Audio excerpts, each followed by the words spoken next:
Eto na sila, ang nag-iisang masugid na tagahanga ni Nicole Yala. Chris Chuper! Kasama ang nag-iisang diehard fan ni Chris Chuper, Nicole Yala! Dear Nicole and Chris. Dear Nicole and Chris. Dear Nicole and Chris. Dear Nicole and Chris.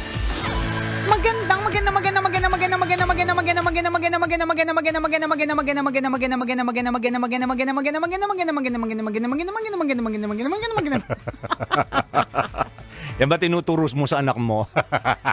Hindi. Dok, wala. Kulang yung pangturok. Paano naubos kagad yung sweldo sa Samgyup? Bago bumili ng gamot. Actually, Doc, hindi na nga po effective yung pinapainom yung gamot. Taasan niyo po yung dosage. Uy, speaking of gamot meron ako hinahanap na gamot. Baka naman po meron kayo. Nangihingi ng gamot. Hindi, lagi ko siyang hinahanap sa pharma. Kasi wala, dahil sold out. Hindi ko alam kung sold out siya o masyadong maraming may migraine, ganun. Parang partner, there was a time nung, I think medyo panahon ng pandemic. Oh. And a little after that. Meron akong isang kaibigan na clinically depressed. So, meron siyang hinahanap na particular na gamot. Okay. Hirap na hirap siyang hanapin. Laging sold out. Talaga ba? Oo, sabi ko, nakakalungkot naman, no? Ibig sabihin para ma-sold out. Ibig sabihin marami. Mataas ang demand. Oo, mataas ang demand. Siguro, hindi in-expect nung manufacturer. Hindi ko sure. Hindi ko naman nakausap yung manufacturer.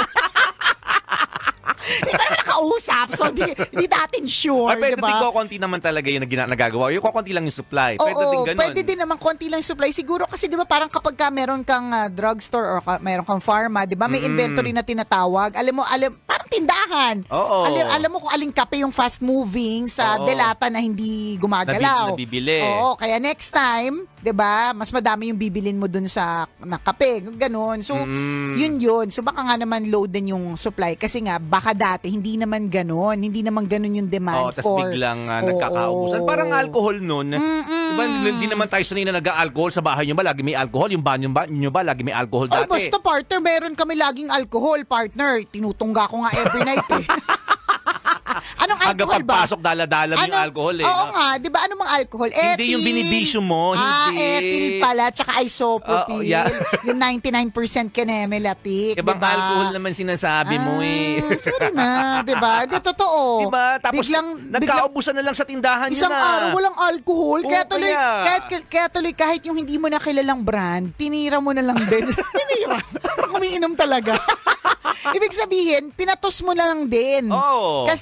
Kasi meron, 'di ba, lahat naman tayo merong favorite na brands Alam natin kapag ka alcohol, itong brand na ito yung bibilihin. Kapag ka tissue, itong brand na ito. Pero kapag ka wala ng choice, kahit na yung mga hindi pa sila masyadong popular brands, kukunin mo na din kasi nga in demand, ganun. Totoo yan. Anong gamot yung dependent ka?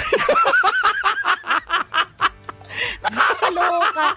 Hindi yung gamot ko sa... Kasi may ganun pag nawala yun, yung gamot na yun, parang delikado ka. Ganon. Feeling ko yung gamot ko sa migraine. Okay. Oo, kasi pag sinumpong ka, talagang hindi makakagalaw, no? Hindi talaga. Ang lupit na ng migraine ko, partner, talagang na siya, yung ayaw ko na makakita ng tao, ayaw ko na makakita ng liwanag kapag ganun. Gusto ko lang nakapikit lang ako. Alam mo, sabihin mo, gusto mo makakita ng liwanag, pangit yung nagsasabing hindi makakita ng liwanag. Ayoko nga makita yung liwanag. Well, gusto ko naman, pero not now. Ay, partner, tandaan mo, may utang pa ako sa'yo.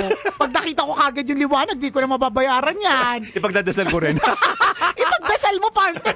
Mahaba pa yung buhay ko. So, ayaw mo makakita ng liwanag? Ayoko. Yung ganun, pag minamigraine ka. Pag minamigraine ako, ayoko makakita ng liwanag. Lahat ng sounds, partner. Ultimo yung pangingitlog ng pusa. Pangingitlog ng pusa. Dok, kulang na po talaga yung gamot na iniinom na ito. Kulang na po talaga yung gamot. Pakibago po yung reseta nakalagay. Gawin niyo pong 1,000 milligrams. Yung iniinom na gamot na ito. 1,000 milligrams every 2 hours. Yan. Kasi nangingitlog na po yung pusa ngayon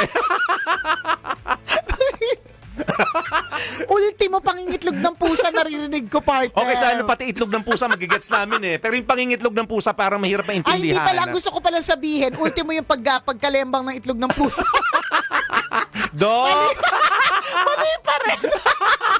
Paano naririnig ko yung Sino kinausap mo psychologist and psychiatrist lately? Sabihin mo sabihin mo pakitansya kang mabuti. Hindi, tsaka, naniniwala ka ba na tunay na psychologist yung kausap ko? Alam mo naman tayo, nasa scam din tayo sa mga ganyan. Yun na papaniwala ka, doktor yung kausap mo, hindi pala. Diba? Pero sa Truly partner, yun, yung migraine na matindi, na ayoko nakakarinig ng masyadong maingay. Yung parang extrang, mas marami silang, halimbawa, tunog ng tinidor na nahulog, parang, extrang malakas. Sa'yo. Oo, parang ang nahulog, parang gong, ganun. Dok! Ano ba nangyayari kay partner? Pakisabi nga po, bali sinishare niya na po ngayon yung experience niya. Sa pagmamigraine, kapag masakit yung ulo ko. Hindi ko hindi migraine yung problema. Yung tenga ko. Ano ba? Isip talaga. Okay, di konektado pa rin lahat siya sa utak. Ganun. Ano yung So, may feeling ako hindi ko nga alam kung immune na ba ako dun sa gamot na yun, pero may feeling ako na pag hindi ko siya hawak, tapos parating na yung migraine, natug na ako. Anong gamot ba yan? Pag hindi ko siya hawak, nanginginig na ako. Yung totoo, anong drugs ito? May kakilala akong ganyan. Nanginginig-nginig din pag walang hawak na gamot. Pag walang hawak. Ibang hindi ko na friend yung friend mo. Yung friend mong user. Tsareng. Di ba may ganon? Ano yung worst experience? Kasi ako dati naka-experience naman ako yung matinding sakit din ng ulo. Na hindi talaga ako makatayo. Nakasanda lang akong ganon. Kasi pag kada galaw mo, either nahihilo ako tapos ang sakit nga. So, vertigo yun. Ay, gano'n. Mas parang vertigo. Okay, headache. Ulo na lang. Ulo. Sabi ko sana headache. Ang hirap din pala i-spell. Ang hirap naman ang buhay natin. Kakainis. One time ko lang na-experience yun. Tapos may Zoom, naalala ko may Zoom meeting tayo. Tapos very short meeting lang yun. Tapos na yung meeting, nakasandal pa rin ako. Kasi hindi ako makatayo nun. Nagtry ako mag-open na laptop. Rayuma yan. Isipin mo, lahat naman kami nakatayo, ikaw lang hindi. Rayuma yan. Tapos nagtry ako mag-open ng laptop. Tapos hindi ko ma-open yung password. Arthritis. Sa arthritis sa kamay. Sa kamay. Mga nerves, partner. Kailangan mong vitamin B. Kulang ka sa sikat ng araw, chuper. B! Ay, ano ba? Hindi B. Ay, bingi pala. Ang dami nating sakit, alam mo yun? Ang dami naming karamdaman. Bakit ganito, Lord? Oo nga. Alam mo, sa totoo ha. Pero nagkakaintindihan pa rin tayo, no? Diba? 20 years na tayo together. Pag tayo pa ba, hindi magkaintindihan. Ewan ko na lang, di ba? So, yun. Yun tapos, yung worst sa akin. So, gusto kong tanungin sa'yo, ano yung worst na experience mo? May ganun din ba? O may mas matindi pa? Basta yung sumusuka na siya. Yung Sinong siya? Ha? May iba pa ba? Hindi. Ibang tao yung sumusuka para sa akin. Sa sobrang tindi ng sakit ng ulo, napasa sa kanya. Tapos siya yung sumuka. Yun yung pinakamatindi. Mas matindi pa sa usog. Mas matindi pa sa usog. Nakakahawa yung sakit ng ulo. Hindi, yung sumusuka na ako, partner. Okay. Yung may migraine na may kasamang pagsusuka. Tsaka yun nga, yung parang extra sensitive yung tenga ko sa sound. Tsaka ayoko makakita ng liwanag. Gusto ko nakapikit lang ako lagi. Gusto ko madilim. Okay. Nadala ka na ba sa Bartolina? I-Bartolina na to. Ayaw makakita ng liwanag. Isa ko na yan. Nakakalurking. Ganun. Gaano kadalas nangyayari to? Doc? Kasi gagawa ko ng reseta mamaya sa'yo. Doc, kasi po. Pero kasi, ang sabi sa akin nung yung neuro, hindi pa daw madalas yung sinasabi kong madalas. Ay, talaga? Oo. Para sa'yo madalas na, pero para sa akin, kanila. kasi para ma-experience. Sabi, wala naman pala. Bakit ka na? Oo nga. Wala naman pala. Bakit ka na naman problema? Hindi, kasi ang tanong niya, ang ibig sabihin pala ng madalas is like you experience it several times a week. Okay. May mga cases na... Hindi naman ako ganun eh. Minsan, may isang buwan na ganito, and minsan na sa buwan na yun, tapos minsan may magsiskip ng month, mga ganun. So, hindi pa daw yan yung sinasabing madalas akong nagmamigraine. Okay. So, ano sasabihin ko? Manaka-naka? Paano po ba, Doc? Sabi, matumal. Ganun po ba? Yan, so chill ka lang. Oo, so dapat next time pag nagpa-check, may matumal po akong migraine, di ba? Hindi kasi yun yung natutunan ko na parang para masabi mong frequent siya, Oo. it happens daw in a week Kasi kaya ang tanong niya sa akin, in a week, ilang beses? Tapos sabi ko, ay, hindi naman po ganun. Okay. Ganyan. Tapos sabi niya, next, hindi naman pala masyado mahalaga to. Charot. Labas ka na, Neng. may iba pa akong pasyente mas critical kaysa Mas sa'yo. critical kesa sa'yo. Di ba? Ganun. Pero kung ganyan naman katindi, di ba? So, papitik-pitik siya. Papitik-pitik siya, teka, tapos gagawa na kita ng reseta, ha? Sige, Dok, ayusin niyo po, Papitik-pitik lang siya. Pero gano'n naman katindi. Oo, ganun. Kaya ako nagpa-MRI kasi nga, hindi naman siya yung sinasabing frequent, pero ano siya, pag nagma-migraine naman ako, hindi ako makausad ng mga 3 araw. Okay. Diba? Mga 3 days yan usually. Swerte ko pag 1 day. Ang saya-saya ko. Nagpapaparty ako. 1 day lang yung migraine ko. Tagay ulit tayo. 1 day lang dumating yung migraine ko today eh. Inom tayo ulit. Ganun. So yung gamot, 3 piraso na lang. Ito na lang talaga yun. 3 piraso na lang. Ano yung Ineng, ano yung yes, Doc. mga triggers niyan? Iba-iba. Napapansin mo ba? Bakit sumasakit ang ulo mo? Minsan, Doc, hormonal. Minsan, stress. Okay. So, halimbawa, alam kong may deadline, tapos parang ang lapit na ng deadline, tapos alam kong sa sarili ko, if I am self-aware, na hindi ko talaga mamimit, mga ganong stress. O kaya, papalapit na yung Bombay, wala pa akong pambayad. Yan, mga ganyang stress. For sure, migraine na yan pagkatapos. Ganon. Naku, nakakatakot. Pero wala naman after the MRI, wala naman. Di ba nga natagpuan nga yung sa thyroid ko, tapos hindi ko na pina-check ulit. Mas dumadami pala yung sakit. Kasi dati wala naman akong issue sa thyroid, tapos biglang nung in-MRI ako, nakita bukol sa thyroid. Ang gulo-gulo naman. Ang hirap, di ba? Kaloka. Ano yan talaga? Signs of aging. Yes. Ano talaga siya? Ano talaga? Kasama po talaga sa pag-edad. Na parang di promise. talaga may iwasan ng sino man, no? Na totoo. minsan akala mo healthy ka, akala mo Kasi mayabang tayo kasi wala kang nararamdaman. Sabi ko nga sa'yo. Masigla ako, malakas ako. Oo, di ba? Kayang-kaya ko yung bata pa ako. Yes. Kasi syempre tayong mga nasa kwarentahin, iniisip naman talaga natin, hindi pa naman, yes, may pagsakit ng mga balabalakang, katakatawan, may mga pagtunog na mga hindi dapat tumunog, di ba? Pero bata pa rin tayo kukumpara dun sa mga 80 na, 70 na. So, medyo mayabang pa rin tayo, lalong-lalo na kapag ka nagpa-check up ka, tapos hindi masyadong, normal lahat. Yayabang ka. Pero hindi eh. Kahit pa sabihin malapit, talaga sign of aging talaga. May mga edad factors talaga ito. Ang sinasabi ng mga doktor dyan, bilang alam po namin ito, kasi kami po yung pasyente. Suki kasi kami. Correct. Suki kami ng check-up. Para sasakyan din talaga yan eh. 'Di ba? Habang tumatagal, tingnan niyo mga kaibigan. Sa una, brand new, syempre wala masyadong sakit yan. Pero paglipas talaga ng panahon, pag tumanda na yung sasakyan ninyo, 'di ba? Ano yun eh, isa-isang naglalabasan yung sakit niyan. Correct, diba? May kalampag, Pero may lagitik. Pero umaandar, 'di ba? Yes. Umaandar pa rin as in, 'di ba? Pero ang dami nang naririnig. Yes, at pag pina-check mo yan sa talyero, kaya sa vulcanizing. Sa vulcanizing, 'di ba? Ang dami pala sira. Correct. Pag pina-check mo pala Sa kasa. Pagkasa 120,000. Pag Nako. doon sa talyer ng kakalala mo 22,000 lang. Diba? Ibig sabihin, Mahal-mahal kasi sa kasa.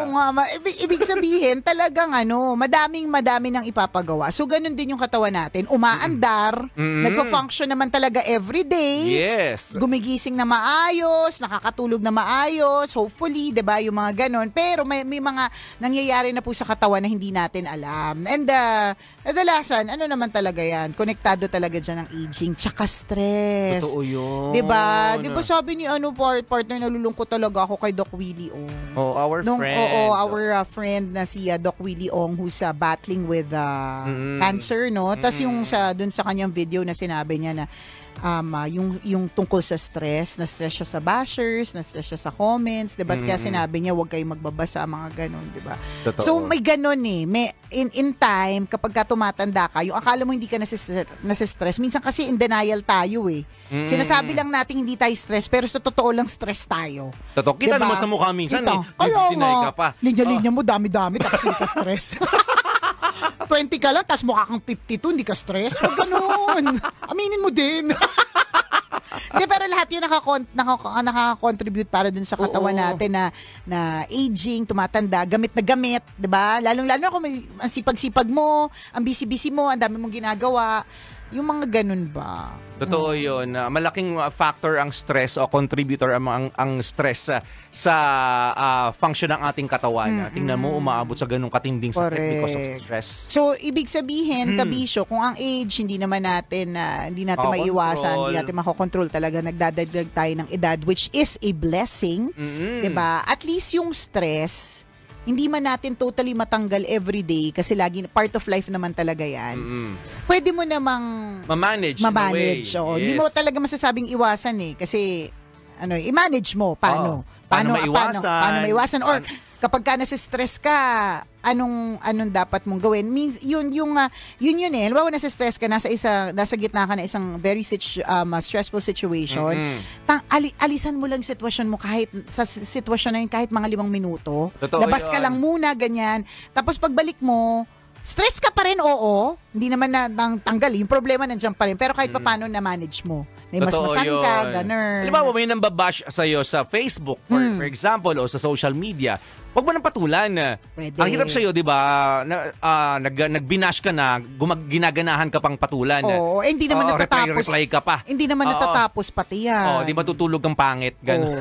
Di ba? Tapos sasabihin mo, hindi ka stress. Di ba? Ganun. Totoo yun. Ay, ang daming issue ng mga kwarentahin. O siya, salamat sa pagtutok ngayong araw na ito. Mamaya tayo ulit banding-banding, kwento na mahiwagang burnay. Muli ako ang kumikinang ina mo na si Nicole Yala. At ako naman si Cambio King Chris Chuper. Na nagpapaalala, una magdasal ka para mabuhay ka, pangalawa mag-toothbrush ka para mabuhay naman iba. Yun! Diba, yung stress. Kaya nga, yung kay Doc Willie Ong, yung sinabi niya yung tungkol sa stress, yung sinabi niya tungkol sa mga hateful comments, mga bashers. So, may ganun siyang effect on our health. So, it's a reminder for the bashers na yung ginagawa ninyo ay bawas ligtas points sa langit. Totoo yun. Kasi diba? May mga taong wala namang masamang intention sa inyo. Pero binibigyan nyo ng ibang mali Correct, siya. diba? Binabash ninyo. Hindi nyo alam yung buong kwento, pero kung makabash kayo, wagas. Diba? Yung mga ganun. Stress tuloy yung tao. To the point na magkakaroon na siya ng sakit. Oo. So isipin mo may ganun siyang effect. So ngayon, ikaw naman na binabash, ang pwede mong control doon is magbasahin. Di wag basahin. Pwede kang statement, kumapsyon ng one time, big time, tapos na. Huwag mo na lang basahin. Dead man na lang, hayaan mo na lang. Ganun. Iwasan natin ang magkasakit, iwasan natin ang mga nakaka-stress na bagay para maprotektahan ang ating katawan. Sa True Lalut, walang halong eklabu. O siya, exit na po kami! Bye-bye! See you later! Kwento ng Burnay! Bye-bye! Kailangan pa bang i-memorize yan? Love Radio Basic!